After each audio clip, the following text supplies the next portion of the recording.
umuzingo w'igitabo kizingatiye amasezerano nawuziritse ku ndiba y'umutima kugira ngo ntava mu masezerano iyo mbabaye nihebye ntangiye kunanirwa amagambo yo muri uwo muzingo arampumuriza ngakomera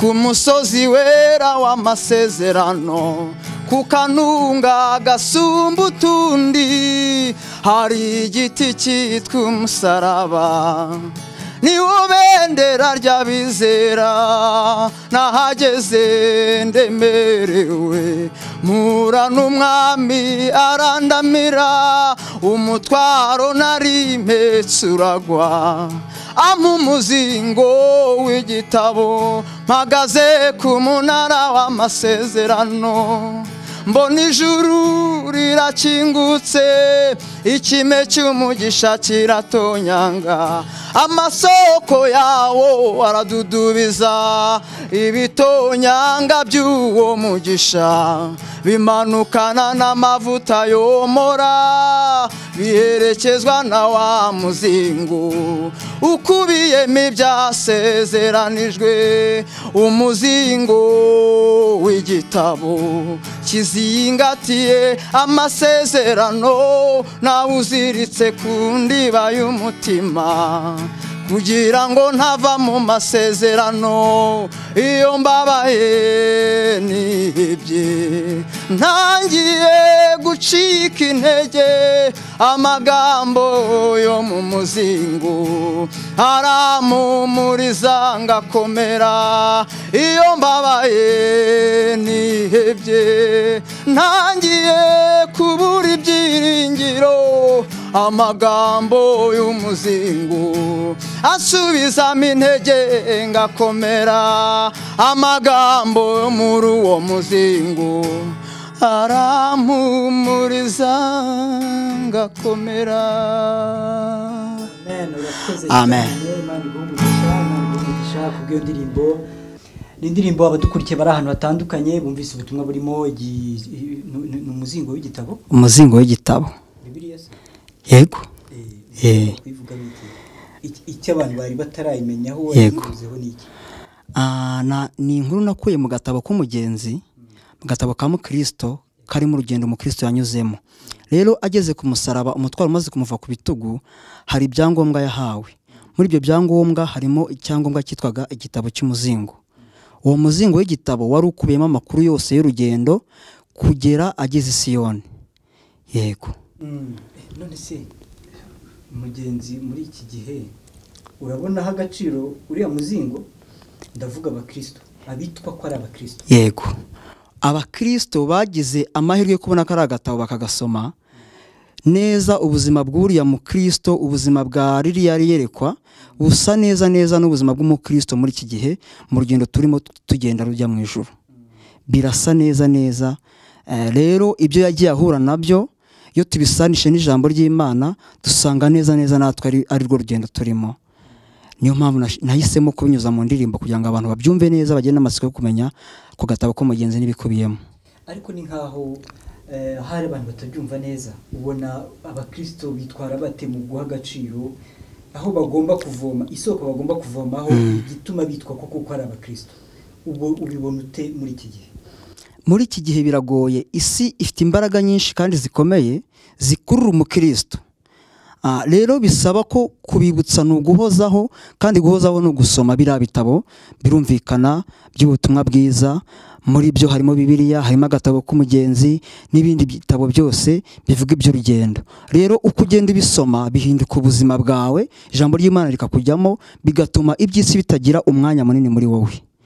Niyo mpamvu tukwiye gushishikariza abantu gusoma ijambo ry'Imana, n'indirimbo dukora birumvikana zaziguye kuba zimbitse neza mu ijambo ry'Imana. Urakoze cyane. Ubwo rero waricara uvuga uti reka nsohora indirimbo. Ubu ngubu umaze kugira indirimbo zingahe? Ubu ngubu iyi ngiyi imaze kuririmba niyo imaze kuva muri studio izindi ziranditse nziririmbira abantu ba hafi yanjye ku rusengero iwacu. Rero iyi ngiyi ni imaze kujya hanze, imaze amezi 2 hanze.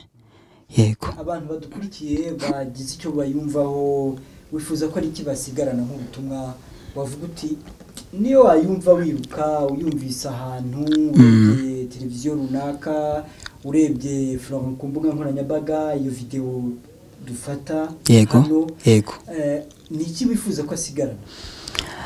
Ijambo rimwe nifuza ko asigarana ni ukumenya agaciro k'umukristo. Buriya Imana ijya kuduhamagara ngo tuce muri iyi nzira, yaduhaye ibyangombwa byose by'urugendo.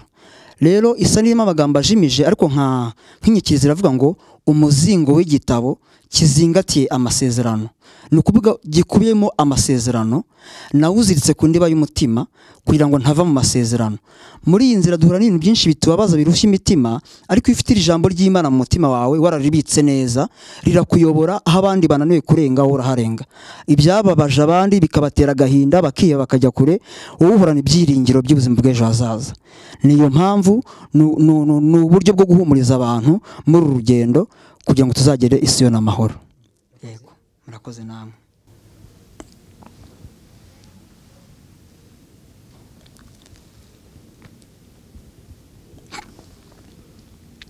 Arakoze cyane umuhanzi turi kumwe nawe muri aka kanya, ni umuntu barizwa i Rwamagana, ariko n'ab'i Rwamagana baraza bakavuga bati turisanga mu kiganiro gikorwa na Florent Dutiye. Ariko muri aka kanya reka tumusabe noneho, buriya hari ibintu abantu bamwe bavuga ati ni ibisazi by'abarokore, hari ukuntu ibisazi bifata umuntu, nyine ubyita ibisazi uko wabyita kose, ni ubukristo butuma umuntu yumva agomba kwizirika ku cyo yahisemo kuba cyo. Hari igihe usanga ari ubuhamya bw'umuntu. Uyu muhanzi turi kumwe nawe, ubuhamya bwe n'ubuhe? Niki ahora yibukiraho guhindurwa na Yesu akahitamo kuba ari we ajya inyuma? Nkuko nababwiye, mvuka i Rwamagana. Nakuze mbona iwacu basenga, nanjye njya mu rusengero nk'abandi bana, ariko muri njye nkumva mfite umuhamagaro wo kuririmba, bigatuma no mu bana twabanaga turirimbana mba umuyobozi wabo mu buryo bw'indirimbo. Nkurira muri ubwo buzima, ndiga amashuri abanza ndayarangiza, njya muri segonderi, nkurira muri ubwo buzima, nkajya mba umutoza w'abandi bana, njya muri kaminuza nabwo bigenda gutyo. Rero ni ubuzima bwanjye, ubuzima bwo kurimba, kandi nagiye mbona bimfasha, nagiye mbona bihura umutima, aho nageraga mbona bingoye, nkatakaza ibyiringiro mu rugendo. Iyo naririmbaga nasubizwagamo imbaraga, bigatuma urugendo rwanjye rugenda neza, singira ikibazo. Ikindi, iyo usenga wihaye Imana mu buzima bwawe, iyo usenga Imana irakumva kandi igusubizamo ibyiringiro aho abandi bananiriwe.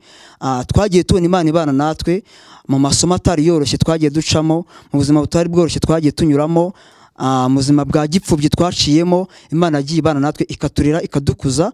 Ububyeyi ubuzima cyangwa uburere ababyeyi bataduhaye, Imana yagiye iturera ikaduha uburere bwiza, turinda dukura tugera aha tugeze. Ni kubw'umugambi w'Imana. Ndumva muri makeya nicyo ngicyo nabamvuze. Mu bupfubyi bwawe niki uhora wibuka ukavuga uti sha iyo bitaba Imana kabisa hariya kubikura byari bigoye? Ndibuka ko ikizami kimwe cya leta nakoze naragitsinze. Mu kugitsinda ariko kubera ko iwacu batari bafite ubushobozi, mama umbyara ararira. Impamvu yarize ntabwo ari impamvu y'ibyishimo, ni ukubera ko umwana yaratsinze ariko adafite ubushobozi bwo gutuma ajya kwiga. Ariko kubera Imana yita kuri ayo marira. Ni nabwo bwa mbere mbonye amarira ya mama, ntabwo bijya bimva mu mutwe. Rero Imana irahaba, ireba ayo marira, ireba iyo sura imeze gutyo, kandi yagiye tuvugaho ijambo rikomeye ry'ibyizadukorera ejo hazaza. Ni ukuvuga ngo muri ubwo buzima twaciyemo twagenderaga ku ijambo ry'Imana. Niyo mpamvu indirimbo nyinshi ziba zishingiye ku isezerano Imana igira n'abantu bayo. Dutandukana n'iki wasaba abandi bakristo, abantu bakunda Yesu bahisemo kuvuga ibigwi bye? Nicyo wabasaba nk'umuntu uvuga uti ndi umuhanzi, nibyo indirimbo imwe yasohotse ariko buriya nifuza album, nifuza ibitaramo, nicyo wabasaba? Ikintu nasaba abakristo bagenzi banjye, nabasaba nk'ibintu nka 2. Ikintu cya mbere nabasaba, muri no rugendo dusabwa kuba inyangamugayo kugira ngo ubukristo bwacu butajyaho igitutsi. Ikindi nabasaba, twebwe twiyemeje gufata izi nshingano zo kubwira abandi, nabasaba ko badushyigikira. Kudushyigikira ni ukutubwira icyo dukwiye gukoraho, kuko ni ukutubwira, kutugira inama, ubundi bakadusengera. Ubundi muri urugendo rw'ivugabutumwa hasaba imbaraga z'amafaranga. Rero Imana ikwiye kugira icyo dukorera, ariko nabo bakadutera ingabo mu bitugu, bakitabira ubundi bakitabira ibikorwa byacu, bakitabira ibitaramo byacu, bagakurikira indirimbo zacu, bakagerageza kuzisangiza n'abandi. Cyane cyane dufite inshingano zikomeye zo kubwira abantu batayihana, batarakizwa, bakaza mu gakiza, kugira ngo ubugingo twahawe n'imbabazi twagiriwe nabo iyo mpano bayakire. Urakoze cyane rero nk'umuhanzi twari twakiriye, Imana iguhe umugisha. Reka twifurize gukomeza kwaguka no mu buhanzi bwawe, ubutaha tuzagerwaho n'inkuru nziza yuko hari indi ntambwe wateye. Imana ikomeze igushyigikire kandi ikurinde. Murakoze cyane, nanjye ndabashimiye. Imana ibahe umugisha. Amen.